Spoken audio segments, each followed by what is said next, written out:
Welcome to this, our third, I think, Mayo Matters seminar.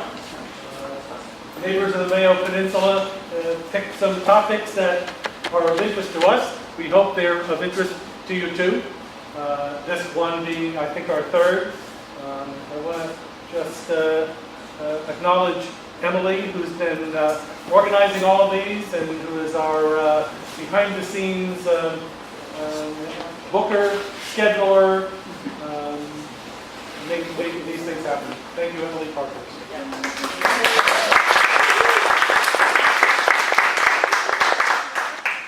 My name is Matt Minahan. I'm one of the officers of the Neighbors of the Mayo Peninsula. I'd ask our members to stand up and just let us see you. So those of you who are members of the organization, we meet regularly, we do good work. Our mission here is to improve and preserve the quality of life on the Mayo Peninsula. So we're always working on the trade-offs between development and preserving the natural environment. And so there's never a right answer, never one answer to those kinds of questions. And so we're in conversation with the county's administrative offices, we're in conversation with our elected officials about what is the right balance between having adequate public facilities and development. How much road and school do you have to have before you can permit more development? And so those are the kinds of issues we work on. And I'll just offer an invitation to any of you who have an interest in these topics. We got lots of interesting work to do, especially now with the election coming up in 3 weeks and potentially a big change on the county council. We've got some position papers that we're working on. We've got a couple of items on our legislative agenda. And so if you have an interest in any of that, please reach out to any of our neighbors wearing blue shirts or anybody you know who stood up earlier, or catch me at the end. We're very happy to talk with you and explain a little bit more about what we do and how we do it. Our topic tonight is it's central to all of our homes and all of our lives. And we're very, very grateful that the county has brought its whole team to help us on this. We're going to start with Chris Phipps. He's the director. Yes, I'm sorry. What was that? Oh, yeah, sorry. We also have a candidate here. I want to introduce Mike Shea. Mike's a candidate for state senate. Give us a sentence or two about your candidacy. 2 sentences. With your help, I'd like to be your next state delegate. I live on the Shadyside Peninsula, which has the same problems, same concerns, overdevelopment, saving our public lands, because we live in a beautiful place. I've been working on those issues for 35 years on the Shadyside Peninsula. Most of you heard about me. I'll leave a little bit of literature with you. Thank you. A sentence on total one. All right, there you go. Yesterday, Stuart Pittman had a press conference at Turtle Run. I was there 13 years of my life pushing back against inappropriate development. Snyder Corporation trying to move development rights into the critical area where it was allowed 1 house, wanted 16, then down to 13, now down to 0. You own that property. So that's what can happen when everybody stands up and works together. Yeah. Frankly, Mike's work has been very informative to our work. His team of advisors and attorneys have offered to help us on our work as well. And so you're a candidate for the state House of Delegates, District 30. 30 is basically south. Okay, District 30 is south. All right, very cool. On to our topic for tonight. Chris Phipps is director of the department. Do you want to begin, Chris? Sure. Great, thanks very much for coming. First, I want to ask, can everybody hear me? Yes. Loud enough? Okay, yeah, if I don't need to use the mic, I'll try to keep it a little bit more informal. So I want to appreciate and thank Emily for asking me to come out and speak, and I brought my team, which hopefully we can answer any question that you might have about the sewer system that serves the community. And any of the issues you have, we are about public service. We want to provide as quick and responsive public service to any issues you have as quickly as possible. And before I get too far into the presentation, I did want to just recognize the folks that are here to support me. This is Kay Liu. She's our Technical Support Service Manager. Victor Quebec, he's a Senior Engineer in our Utilities Bureau. And Chris Saunders, he's our Utility Administrator for all the wastewater systems countywide. Noelle Aniskevich, she's our Deputy Director. She's responsible for all water and wastewater utility operations in the county. And Michelle Corcadell from our County Executive's Office in Constituent Services. And I should have said the candidate. Oh, I should have introduced Michelle as the candidate. Want to stand up and just say something about the candidacy? I actually am on county time, so I will take a pass, but I appreciate the honor. Okay. thank you. I can say Michelle's the candidate for the Board of Education, and lives here in Southie, was on the board when we're doing the utilities here. Okay, and last but not least, Matt Deal, he is our Customer Relations Manager for Public Works, so he handles all the outreach and education. So I'm going to start off, give a little background on the Mayo sewer system, and then I'm going to hand it over to Kay or Victor, whoever you want to go with, to talk about the details specific to the septic tanks and how they are maintained, some of the alarm sequences you may experience and what to do when an alarm goes off, that sort of thing. So more of a maintenance overview of how they work. So a little bit of the, I'll show the geographic location. I'll go through how Mayo, the system that we know it today, how it came to be, and then we will have some discussion on some of the ongoing capital projects. This system has been really a system of continuous improvement. We're constantly doing things to keep up with its age and reliability. You all know that. You know where you're at. This is the geographic location of the Mayo Peninsula. It also goes up into what we call the Fleet Heights area, and I'll go a little bit into that in a bit. Before I get to that slide, this map here, and it's too hard for everybody to see, I get it, but this is the county's sewer system, the entire service area that the county provides public sewer to. It includes 6 wastewater, or what we call water reclamation facilities, wastewater plants. We've got over 1,500 miles of sewer pipe, and we've got 261 sewer pump stations, which is extremely unique in the state of Maryland. Nobody has that many pumping stations. And that's all due to the topographical nature of Anne Arundel County, having so many peninsulas on the tidal water. And everyone wants to live as close to the water as they can get. So a lot of our community developed from the water's edge out. And so we were always faced with providing public sewer on that water's edge, which requires to pump it up off the peninsula. And that's typically how it works. It gets pumped off the peninsula into trunk mains that then take it down to a treatment plant. And they're scattered about the county, North County. Where we don't have as many pump stations is West County, out in Patuxent and the Maryland City area. That's because it all mostly flows by gravity. It follows the natural waterway of the Patuxent River. Everywhere else is the development on the bay, which requires a lot of pumping. So I'm going to do this just a little history. I call this cause for concern. Back in 1975, a survey that was done by the Department of Health identified that 20% of the septic systems, the private septic systems at that time, were failing. And a lot of it, also the failure, were nitrates, which is a byproduct of sewer, of waste, human waste, was making its way and finding itself in the drinking wells. So that was an immediate cause for concern, and it really raised it mobilized, maybe some of you at the time, I don't know how many were around back then, lived in the area, certainly some. I know Lloyd was around back then, and probably was part of this initial effort to get sewer contemplated for this area.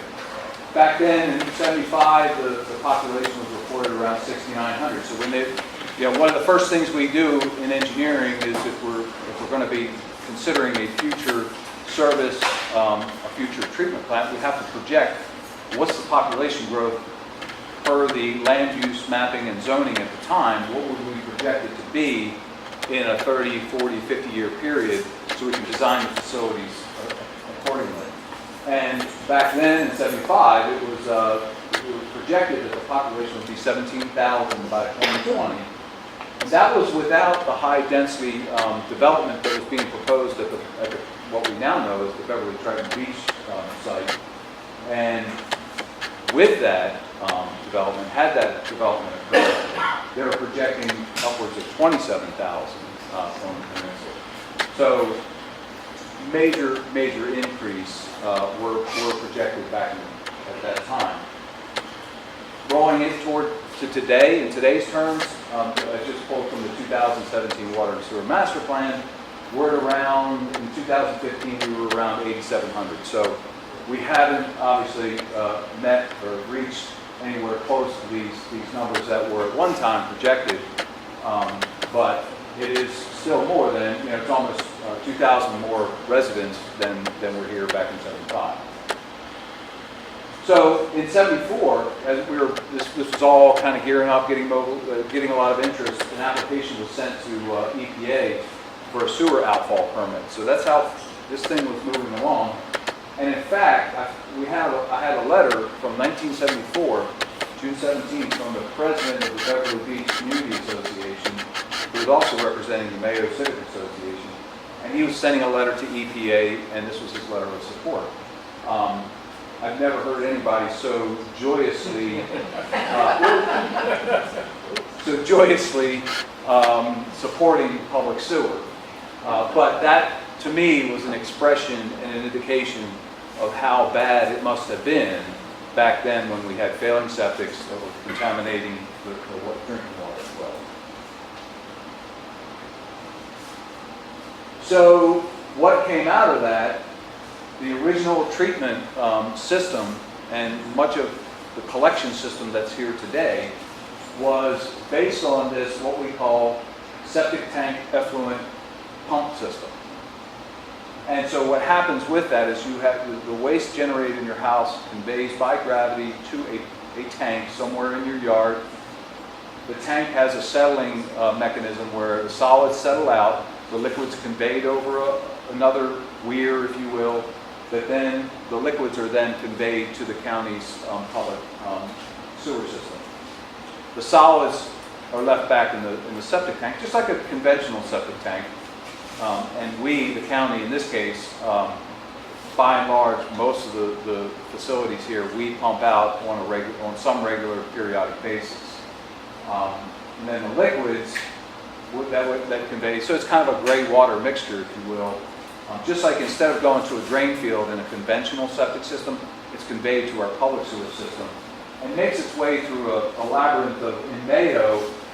This is, while Anne Arundel County system is very unique with a lot of pump stations, Mayo is even more unique in the number of pump stations serving it. So for a very small population, we've got 33 pump stations. We've got about 65 miles of piping. So it's making its way, that liquid is making its way through a series of pump stations that end up at the treatment plant. And at that time, we were looking at a centralized, what we call water reclamation facility.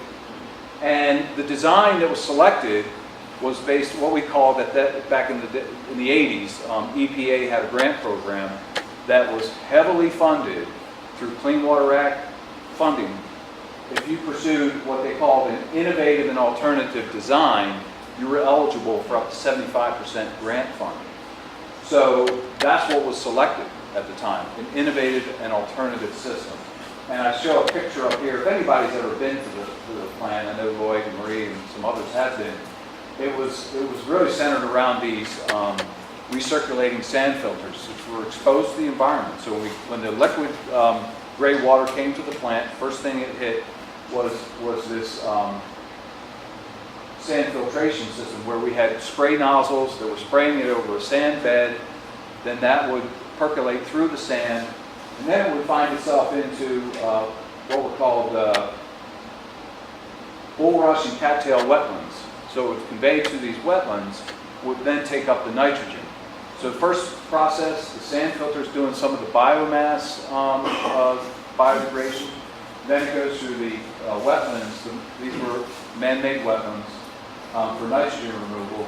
And then it would go through a peat bog system for phosphorus removal.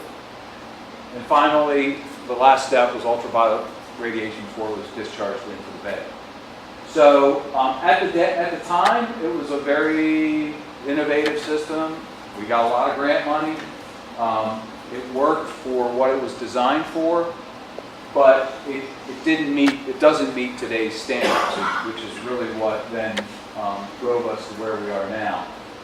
This was the original design criteria at the time. Now, this will come back later in another slide, but the suspended solids were designed for 15 milligrams per liter. So in a typical year, we would be discharging about 12 tons of sediment, the solids, into the bay through this treatment system. Nitrogen, about 12 tons per year would be discharged, and phosphorus, about 0.5. Now these numbers are about half of what would have otherwise been conveyed to the bay without a treatment plant. And you can see the original system was, the construction cost was around $63 million for everything, the plant, the collection system, the pipes, the pumps. We got grant funding for $45 million. Those numbers are unheard of today. We never see that kind of funding from the Clean Water Act for this kind of a system. So here we are 30 years later. Why have we had to change? Why did we go to something different? Number one was the plant was at capacity. Number two, so we needed to do something to expand it. But MDE was not going to allow us to expand it under its current treatment process because it was unreliable. It really wasn't treating well. It wasn't up to today's standards. So another thing that we were up against was the Bay Restoration Fund was imposing new, what we call enhanced nutrient removal requirements. And so that old treatment system would never have been able to comply with the new standards. So the process wasn't very reliable. It was open to the atmosphere, weather conditions, rainfall, bird, fowl, defecation and everything else. So we just couldn't control the process very well. Meanwhile, Annapolis, on the other side of the South River, we had already embarked on our enhanced nutrient removal upgrades there. So we already had that underway. And so what we had determined was really the most effective and affordable way of treating the Mayo system was to convert the treatment plant to a pump station and pump it to Annapolis for treatment. And what that also did was it avoided, it actually eliminated, we're no longer discharging any of this effluent, treated or not, none of it's going into the Road River today. This was at Annapolis, the pump over project, and many of you had to endure this, I'm sure, where we basically threaded a new pipe up through the Lock Haven community, off the beach, under the South River, and then up through Firewaters, behind the library in Eastport, down Edgewood Road to the plant. So it was a several mile pipeline, but now we've gotten the Mayo collection system tied into an advanced wastewater treatment plant in Annapolis. So one of the benefits of that to the Road River is we no longer have a discharge into the Road River. And so what that's done is it's eliminated entirely 12 tons of nitrogen, a half a ton of phosphorus, and 12 tons of solids, suspended solids, on an annual basis. And if you convert that to how much that equates to in impervious area treatment, like if we were to go out and provide stormwater management on untreated impervious area, if I use the phosphorus conversion, it's 500 acres. If I did nitrogen, it's upwards of 3,000 acres of impervious area treatment. So it's a significant reduction. And so what we've done is, so last year, before we switched it over, we had the Anne Arundel Community College in their environmental resources section start collecting samples. So we have a series of samples in the Rogue River where we've been taking all kinds of, nitrogen, phosphorus, chlorophyll, dissolved oxygen, biological oxygen demand, all kinds of parameters that would characterize, similar to the whole array of tests they do elsewhere in the county's creeks. Well, we got the information while we were still pumping and discharging into the Rogue River last year, and we just did it this year as well. The community college is going through the data now to analyze it and see, are there measurable differences in the water quality, in the water column's water quality, between having a discharge and not having a discharge, having removed some of these tons of nitrogen and phosphorus. It's going to be hard to isolate exactly how this could have improved water quality. It may take us, we may have to extend the testing into next year or the next year, only because we had so much rain this year. This year was such an anomaly, it's going to be hard to understand what effect that had to the results versus isolated from removing the discharge. So we'll see more to come on that. So with that, I'm going to hand it over to Kay and Victor. And let me, while I have an opportunity, are there any questions as it relates to anything I've presented so far? Yes, sir. Question and also comment. Comment, first of all, I just want to introduce you here. Yeah. James Kitchen, a ride late candidate for District 7 County Council seat. It's the sentence, please.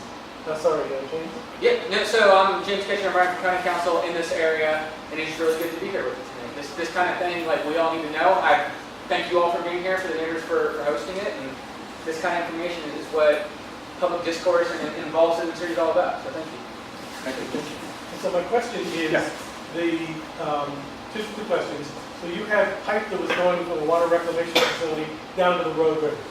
Yeah, it was going off the Camp Wabana Yep. site. We had an outfall pipe there. No longer being used. Did you just let that underground unused, or do you take it out?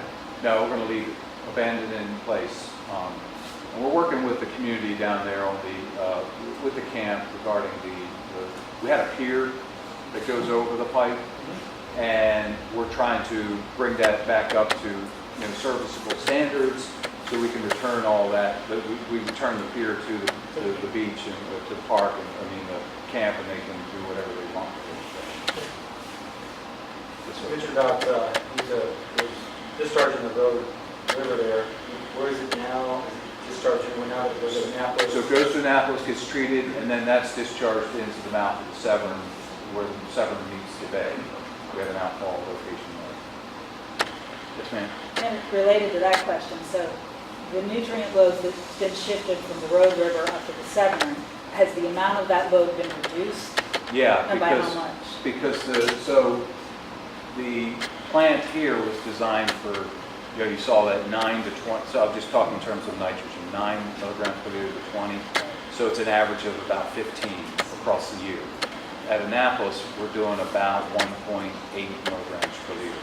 So the concentration, that's because of the NR. The concentration of discharge is so much greater now, less, that it's orders of magnitude in terms of reduction in the pollutants. And I have to, pat these folks on the back, but our plants, the bay restoration required 4 milligrams per liter discharge per nitrogen. And that was taking it from, on average, we were at 8.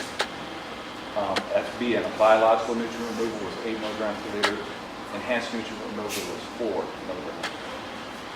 We designed ours for 3. We're seeing, my last ongoing, we track it every month, what our 6 plant average is, and we were at 1.77. So we're actually almost half of what it was designed for. And I anticipate, because we've only been running these ENR plants for a year or so, we continually dial them in for maximum performance. So I would anticipate that they will be better as we move forward. So, and quite frankly, it's probably the best. It's the unsung hero of the Bay Restoration Program are these treatment plants, and it's not just ours. Washington Suburban Sanitary Commission, DC Water. There's a couple that still have to come. Baltimore has the Back River plant, the Tapsville plant.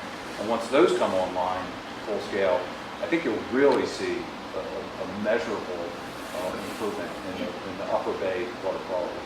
So what happens to the solids that are pumped out of tanks? Does that- So, yeah, so the solids get transported to the Annapolis plant, and then they're handled and managed up there. Yes, sir. One of your other presenters may touch on this, but how about power? During power outages, how does the system react to not having power for the pumps, either for the homes or the system itself in general? Well, a couple things. We have storage built into the pump stations, so they can incur a certain amount of power loss, or they have a generator, so the generator will come on and allow it to continue to operate.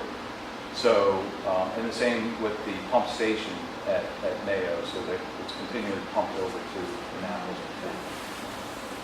Are homeowners allowed to hook their personal system up to generators?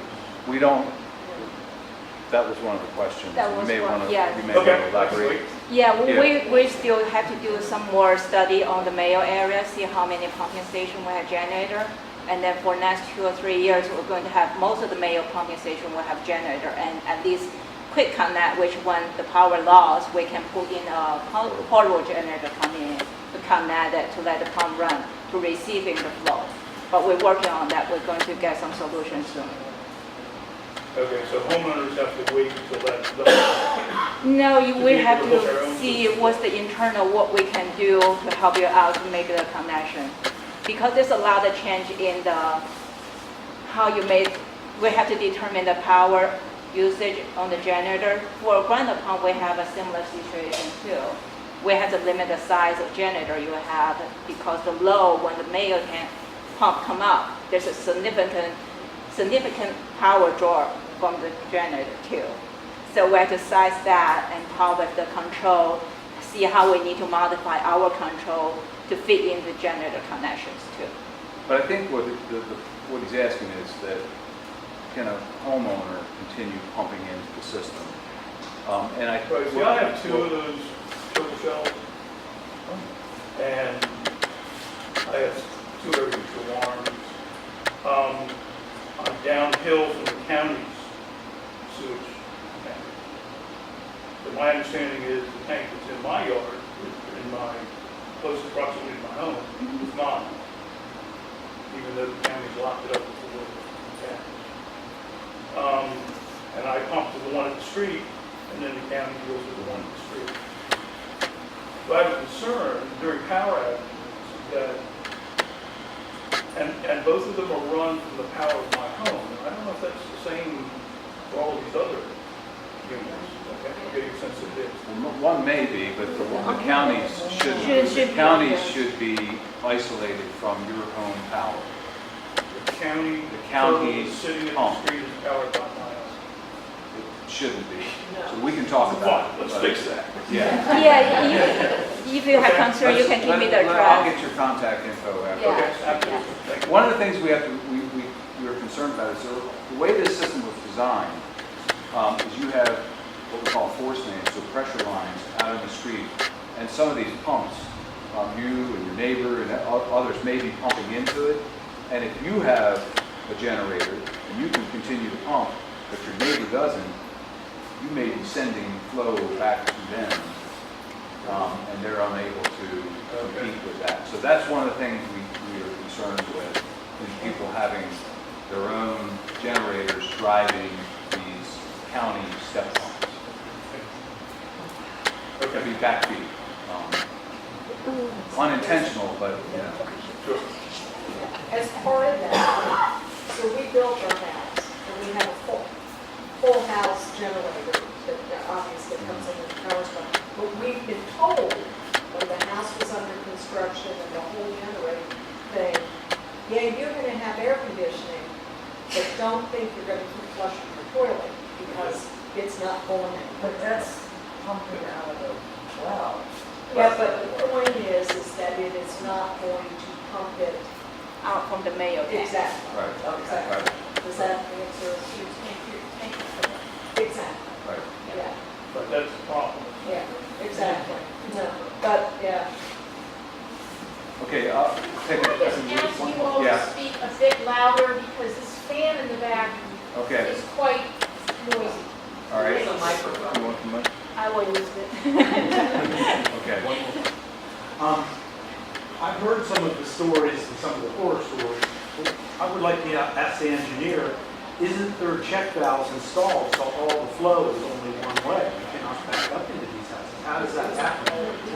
Aren't there check valves designed into this system? Well, there would be on the pump side, but not necessarily on the gravity side. So that gravity, that tank is continued to fill up and backflow into the house. But you're talking about neighbors pumping into other neighbors. There Right. should be check valves. Well, they're not always, I don't know that they're foolproof. So I just don't want to have we don't want to unintentionally create a situation where neighbors are, flooding other neighbors' basements. Or even just having a discharge right there at the tank. That's the last, because we have to report that as a sanitary sewer overflow. Okay, one more question and we have to move on. I was about to ask about SSOs. With all these rains, have you had an extraordinary amount of sanitary sewer overflows? No. In fact, I brought some numbers. We had, Your final?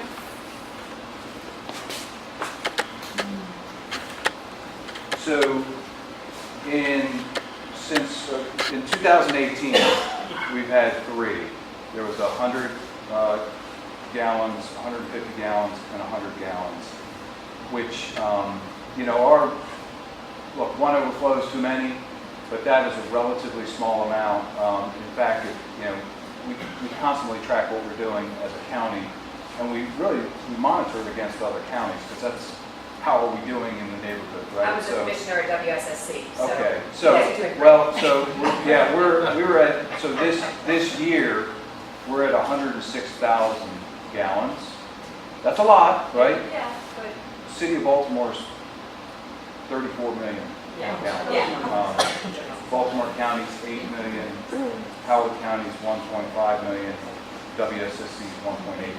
So we're doing a lot better, but obviously we strive for zero to the extent we can. But things happen. These are mechanical systems. They can fail from time to time. Right. But the systems here are in general a lot newer than Baltimore. There are 2 advantages. They're newer. The other is because we're so decentralized and they're smaller, there going to be smaller events, but there may be more of them. That's one of the challenges we might have. Whereas Baltimore, they get a 72-inch main break and it's millions of gallons a day, or 500,000 gallons an hour. I mean, it's staying with WSSC. Okay. Just one more thing. I was at last month's meeting and mentioned the profusion of Phytophthora fungus on the Mayo Peninsula that is a threat to trees, plants, and it's quite serious. And a lot of people have linked it to, including the testing I had done, to the faulty leakage from the systems because people didn't get their pipes repaired when they needed. And I just wondered if any idea here now or later in the presentation of how widespread that problem is or if it's been brought under control. It's not something that, that I am acutely aware of, but we did do a little research We did on that. research on that. And I think it's something, if it's really proliferated and it's widespread, it's probably something we need to get the county's forester involved because if it's, occurring and it's damaging trees and whatnot, I think it would be more appropriate. And he's the authority on that, would have much better information than I can about assessing cause. I think that's a brilliant idea. Yeah. That's great. Thank you. Chris, if you send me a note, I'll get that brief. Okay. Email through. All right, one more. Yeah, you had Okay. Thank you. I've asked this question in several different forums, and I've never gotten an answer. I'd like to know what the capacity is of the Annapolis treatment plant. Nobody ever wants to give you an answer. They look at you and they go in another direction on it. Now with the additional people that want to put more building in Annapolis, what are the chances of that reaching capacity and then us getting shut back off again? Nobody wants to tell me what the capacity Well, is up there. I'll be happy to. Okay. It's 13 million gallons a day. Where are they at now? We're at about 8.5. So we've got about 4.5 million gallons of capacity unspoken for there, which is a lot when you look at the, Mayo is doing about 500,000 gallons in total. So I've got 4.5 available at Annapolis, 0.5 is coming from Mayo. And that's already in the 8.5 number. So 8.5 includes what's coming from Mayo. Now, if they get that, what is it, Crystal Springs, they keep trying to push in Annapolis, the new development. If that goes in, what is the estimate for that? I don't know how many units that is, but 4.5 million gallons is more than enough for Crystal Springs. I mean, put it this way, 1,000 unit subdivision would be 250,000 gallons. So, how many 1,000 unit subdivisions would make up 4.5? A lot. Now, that's not commercial. I'm just talking a residential home is 250 gallons a day. So, 1,000 would be 250,000 gallons. So there's enough capacity. I don't think that's going to be a problem in the foreseeable future. In fact, we expanded Annapolis, about 5 years ago, 6 years ago, maybe 7. Yeah, maybe 7 years ago we expanded Annapolis from 10 to 13. So it's got available adequate capacity for the foreseeable future. Oh, thank you for answering that. You're the first one that's giving me an answer on that. I appreciate it. Good evening, everyone. Let me get one. Sorry. I'm going to talk about the Mayo takeover system. During the Mayo takeover, the design was focused to address all the environmental and health concerns that was Chris discussed. And the system was selected based on topographic, groundwater and elevation. We all know Mayo has high groundwater level. And then we try to minimize construction impact to residents and environment. After the study, we have created multiple capital projects to build the Mayo system. We have contract coming to install the collection system, pumping stations, but we have right here, we have 32 pumping stations right here. And then miles of sewer collection system, and also wastewater treatment plant. And there was another project that was created to individual homes to convert the old septic system to Mayo septic system. And during that project, we create a master easement on, let's see, on this side is the original master easement because that time just allowed the house convert to Mayo system. The county, after the Mayo conversion, the county needs to have access to the water to sewer pipe and that Mayo can. We create those easements, which imagination easement, I think. The green line, the green dot is the Mayo tank, and the line is the forcing pumping out from your Mayo tank to the street.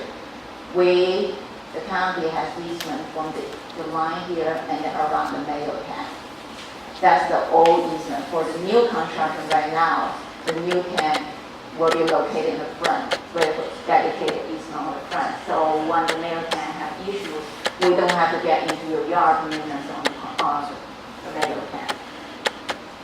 And if I may add to that, the reason for that original design was we were actually trying to save money, not having to relocate everyone's plumbing, on-site plumbing, and move their original septic tank out to the front. So where in many cases we went to the backyard, wherever the septic was, for our new connection. So, and it's been good and bad. It saved probably some initial construction costs, but it's added some what we call inflow and infiltration into the system because we're not so sure how tight those old septic systems were and the plumbing on site, and it introduces a lot of additional what we call extraneous flow into our system.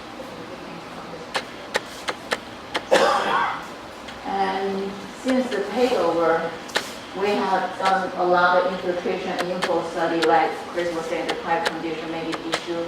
And then we went into most of the neighborhood to perform the smoke testing. Just put in the smoke in the sewer system, see where the smoke come out, where from the ground we can see there may be a leak or cracked pipe, we can go in to fix it. And then we also physically go into inspection most of the Mayo tank, verify the condition of the Mayo tank. And we also install flow meter in the pumping station, and we can verify the flow based on normal rain event or during dry event. We can see how much infiltration coming into the station. Normally after the infiltration study, if we find any cracked pipe or issue with the pump or with the Mayo system, we try to correct at the same point. If it's something we couldn't correct it, we will bring it back to the office and defer it to different groups to come in to help us out. If the issue is outside utility operation scope, we normally create a capital project, hire the engineer come in to help us design it and hire a contractor to repair it. Over the years, we have created multiple capital projects coming to upgrade our pumping stations, and then we installed a lot of generator to our pumping station just in case power loss, the station was still pumping sewage. And then in some locations, we also installed a storage tank to give us a little bit more storage for the sewage in case emergency happens. And then we also update a lot of electrical and instrumentation controls for the pump. Here's a traditional septic system right here. Oops. All the waste, this is all typical septic system. The waste from the house will gradually flow into the septic tank. And then there will be 3 layers. The solid going to settle to the bottom. There's a water layer and the scum layer where the grease, oil, fat is located.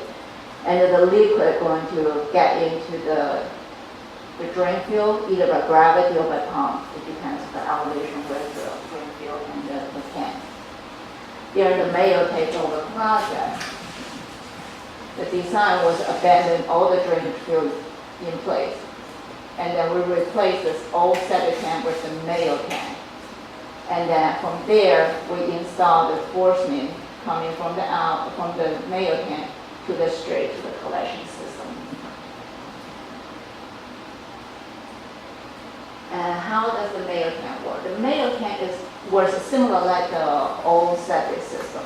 The waste coming from the house into the Mayo tank. This is the old type of Mayo tank. It's a concrete one. I will show you a photo for the new type. It's a more high-density one. And the solid will settle to the bottom. There's a liquid and there's a scum layer. The water in the layer, the water will be pumped out by the Mayo pump because the Mayo pressure tank. There's another tank, the type of tank is Mayo gravity tank, which does not have a pump in there. And then the only difference between Mayo septic tank to the traditional septic system is the difference between the drainage field. You won't have drainage field in your yard. All the liquids come to the county sewer system. Here's the 2 details for the Mayo tank. And on this, on the left is the gravity tank. You can see there's only 2 pipes. One is the influent pipe coming in, the liquid solid comes in, and then the liquid will go out by gravity. There's no pump. You won't have to worry about any power losses there. But this is the Mayo pressure tank. The waste from the house coming in here, the solid settled out, and then the pump sits in, it's not shown in the picture right here, it sits in a tube. It has opening on the side, and the pump will pump the liquid out to the straight to the sewer collection system. And for the, currently right now we have about 3381 public-owned maintained Mayo tank. There's some private Mayo tanks, a lot of them is commercial Mayo tanks. And then, but there's some homeowner is new building construction Mayo tank. Some of the houses are panhandle, the Mayo tank had to put it in the yard way behind the road. We couldn't access to that, so those tanks is private. But it's a most of the new construction. And then we have an inventory for the Mayo private tanks right here, if you're curious, want to find out which one is the private tank. And for public owned Mayo tank, there's two portions. From the pipe from the house to the Mayo tank is privately owned. From the Mayo tank to the street, it will be public owned, including the control panel. It's very critical for you to determine if public Mayo tank or private Mayo tank, so you can know who's responsible for Mayo tank pump out, or during emergency who you should contact. But if you have any question, you're welcome to contact us at the emergency service. This number 410-222-8400. I have a template on the back, has all the information in there in case of emergency, which one to contact. Even your Mayo private tank, you can contact us, we can tell you it's private or public. What is in the yard? As you all know, there's a green cover in the yard, that's the access to the Mayo tank. If it's a gravity tank, you open the outlet, you can see the levels in there. And then if it's pressure tank, you will see the pump inside. The white stack is the Mayo tank pump out access. During emergency, the tank level is too high, we will have back truck coming in to access from that point to pump the tank down, so your pump can go back to service. And then this is common to gravity. It doesn't matter if it's gravity tank or pump tank. If it's a pump tank, you will have pressure tank. You will have the electrical connection box and also the control box. Yes. You take questions now or wait? Yeah, that's fine. Anything. So I was curious, you talked about the white pipe there being an emergency pump out Yes. pipe. I was under the impression when I moved in that that's on a regular basis, wherever that is, that the county would come in and pump that out. I've seen them come once or twice while I lived in my house, so that's not the case. It's an emergency use only. I was under the impression they come in there and they pump out the waste out of that. That's not the case. We do both. That, like Chris was saying, for the Mayo area, we have regular pump out program to come out, pump the solid out. Okay. That's a rotation. Each Mayo tank is on the So rotation. that pipe is used for both, for Yes. emergency and for that? Yes. Okay. And then right now we try to ask them to pump out from the tank, the green cover, because at the same time we want them to verify the condition of the pump, the flows, and then all the wires in that underneath the green cover. I haven't seen, I was told that's what they're using the white, but I haven't actually Yes. seen them do which port they're using. Yeah. And then your clean out for the private side of clean out is behind the picture I didn't show right here. And then this is a electrical control box. The right one is the alarm, and then the black one is the speaker. And then on the side, this is the main breaker for the power. And then underground, here's I'm going to show you. Here's that white pipe. Here's that white pipe. Right on top with the balloon, where's the liquid, all the solids right here. So it won't come out. And then the green tube right here is our riser, which will access to the tank. When you finish construction, this green will be on top right here. So your liquid is always in this area. You won't be seeing it on the green at all. This is the new type of a Mayo tank. And then, like what I said before, for the old project, they still have some concrete tank out there or fiberglass tank there. For the pressure tank, the gravity tank is this type right here. The pump tank is the same. The only difference is this is the basket holding the pump in there. On this side has the opening. You can see the lid right here is hanging on top right here. And then this is the flows control your pump on and off and high level alarms. And the pumps right here. This is the 14 pump with the solar out. Mayo tank units.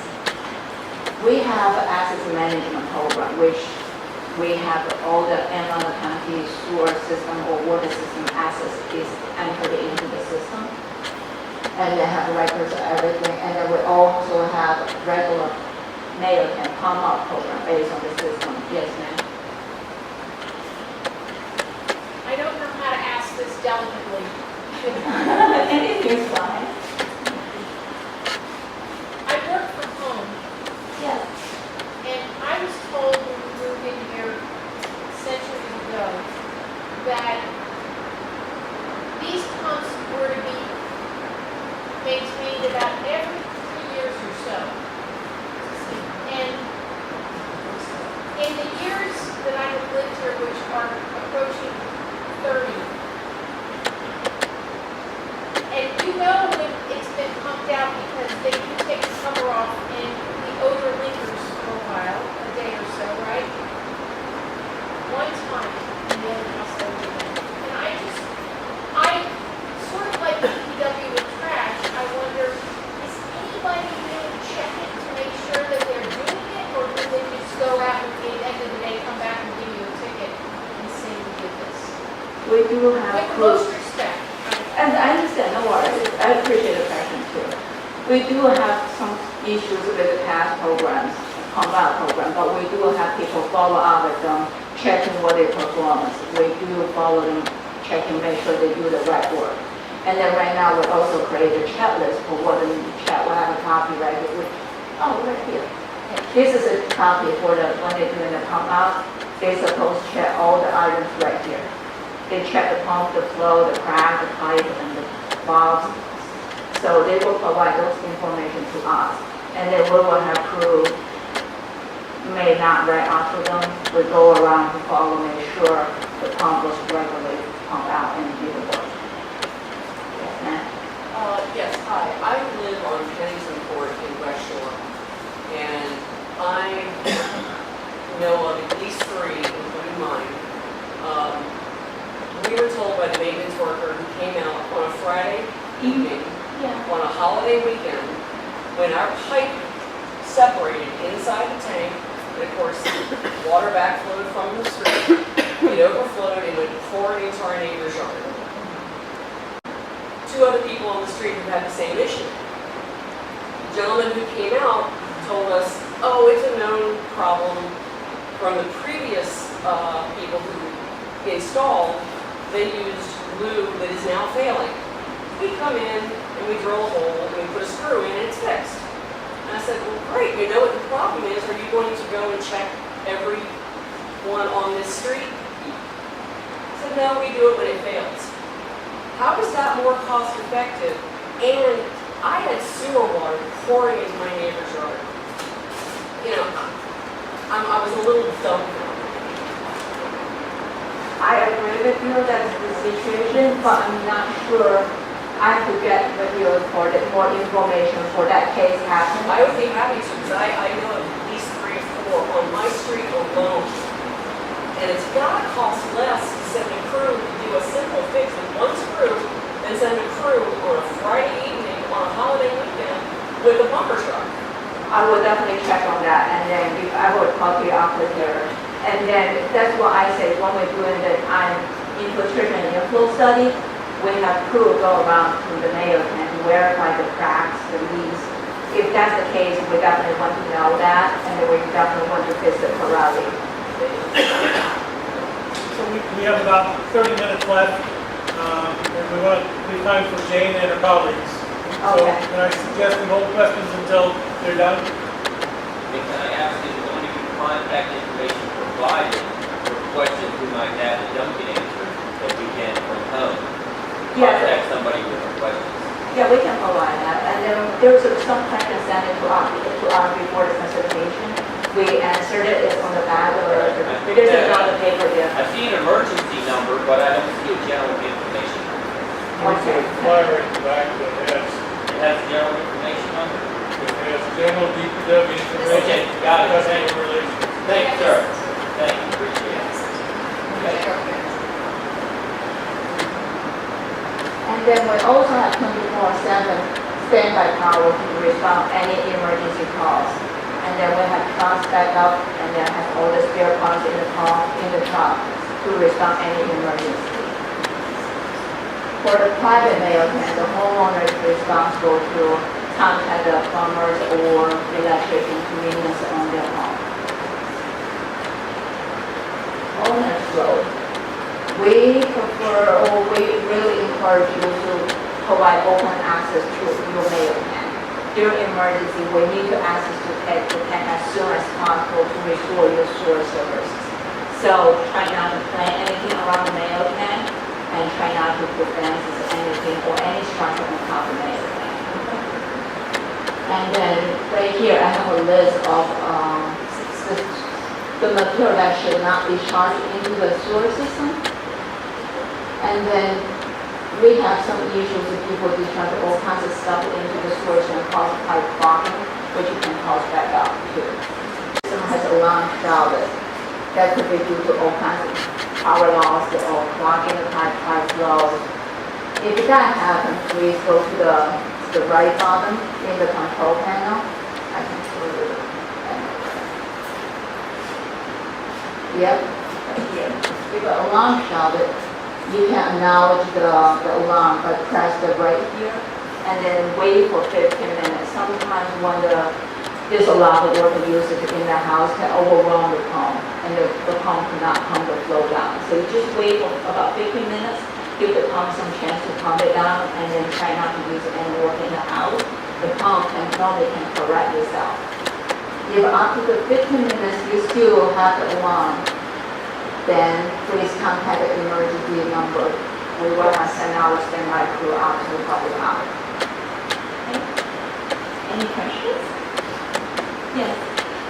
What if I'm out of town for a week and I don't have neighbors who hear situations, the alarm go off, it just keeps going on?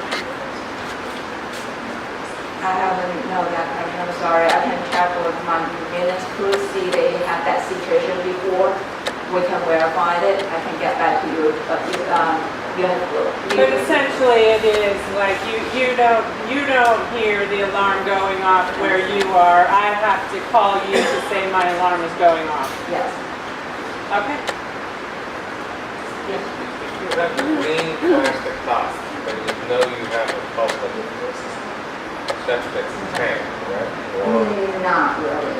They're all the same. Even private one, they have to install the base county standard. We want to be a good system because they still come into county system. We want to continue to control the quality of work, so we will have a better sewer system for your house too. okay, because I have one neighbor who said hasn't been pumped for 15 years. The guy who sold me the house said pump every 2. The other guy pumps every 3 on his own and has private company pump. But we all are on the system. So how often do they get pumped out by the county? This is about 3 to 4 years. 3 or 4 years? Yes. Which would be sufficient. It's more aggressive schedule. We got the system and then we've been still working on it. We monitor the schedule, verify the flow. We still try to work on the schedule. The other comment one neighbor made was if your green turtle top is more than 25 feet from the street, then they don't pump it. Does that have anything to do with it? That will be, see, let's go back to the easement. I can show you. If it's old, converted to the Mayo system during the original turnover, that will be Mayo system. That will be the county owned it. But if I'm not sure when we started to build this one, I can show it. Inspection permit when this will apply. Yeah, these all are in the backyard of our 3 houses. Mine's about 75 feet.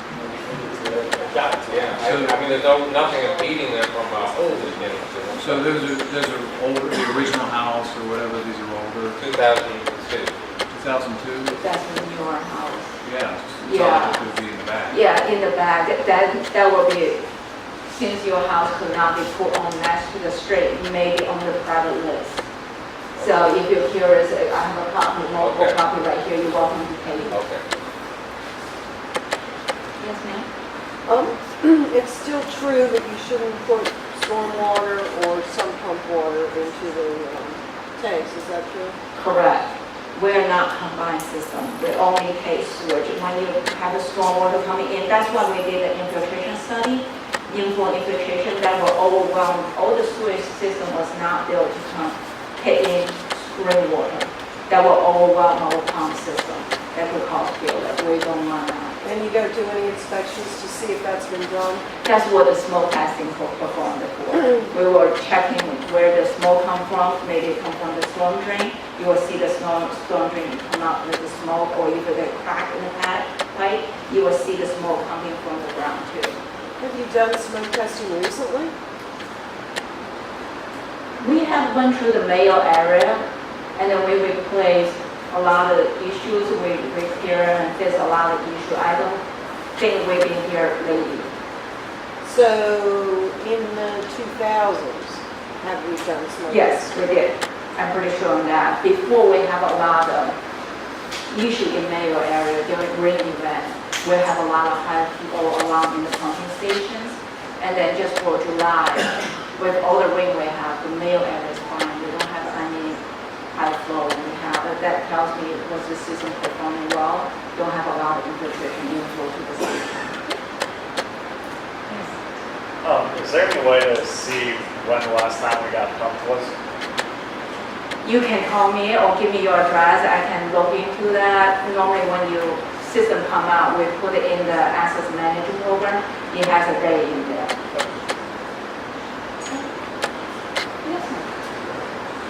They're currently pumping in Cloverleaf, and just a few days ago, they came to my house. I happened to be home.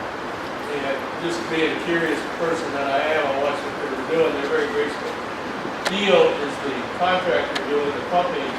They immediately noticed 2 or 3 issues with the system, mostly due to age, I guess. So electrical wiring, the floats, a couple other things, the alarm wasn't working. Within an hour, the county truck showed up, fully equipped to repair all the above. And within another half an hour, pretty much had it all replaced. They replaced all the electrical wiring, the floats, got the alarm system working. And I have to say that they were pretty efficient. They also reported that some of the issues had to do with the very earliest installation by a contractor well named that we were all familiar with at the time. And they're still correcting some of those issues. That's But, what. certainly you don't know when they're going to show up, so you may not know what to do. But if you happen to be there when they show up, it's probably worth the experience of just looking down in there to see what they're doing. Not that you're controlling anything, you'll learn a little bit about how your system works and what issues you might be facing. Yeah, that's why we can provide the contractor this list to check on every single part in the Mayo tank. When they finish, they're supposed to provide us a copy. If any issue, we will have people respond and they correct the problem. And then when they finish pumping the Mayo tank, they should hang one of those door hangers on the door, tell you your Mayo tank is serviced. If any issue find, they will let you know too. If you have questions, you still can contact the second unit mechanical shop. They will give you an answer. Okay? Yeah. Yes.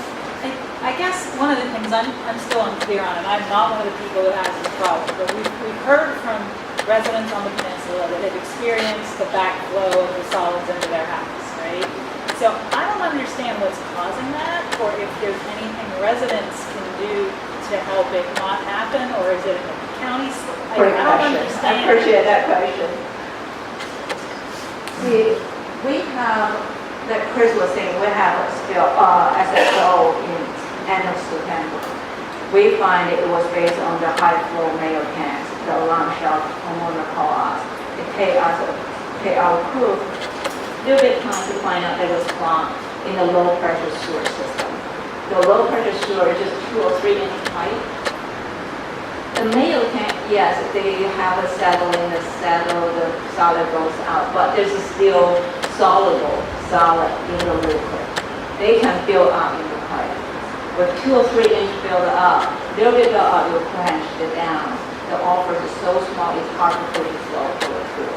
When that happened, everything will back up. And then your alarm will shout, and then we will respond right away to try to navigate the situation. And then that's why we have on the back of the pamphlet, there's a list of things should not discharge into the sewer system. If you help us not to discharge it, the system will perform much better, but we will help Yes, yeah, I moved that. I put it on the plan, but it was on the plan, but no glass, no eggshell, no bones. There's a list of things. I have it right here too. There was a couple of months, last month, there was a mechanical shop. They pulled out a grinder pump. The whole grinder pump underneath is wet, the wet.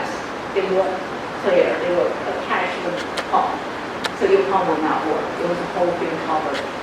So that's why I say no wet, please. And here's the list of things we should not discharge into the sewer system. Only the human waste or toilet paper should be going to the drain. Okay? Yes, ma'am? There are cameras in some of the pipes.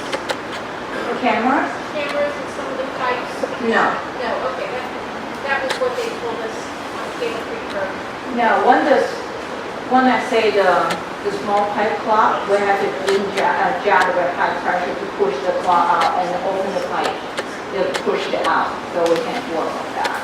But we can send closed circuit TV cameras through a pipe to identify if there's any blockages, internal structural conditions, joints, things like that. Thanks. Okay, thank you everyone. Thank you. Anybody else? Good.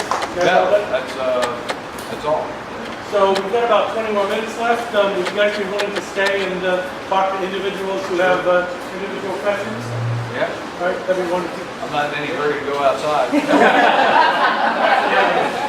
So thank you all for coming. Hopefully this was informative. I know I learned a lot. We'll probably be doing several more of these in the springtime. We hope to see you there. And once our candidate is off the clock, I encourage you to talk to our candidates who are still here. Thanks very much. Thanks to our team for putting this together.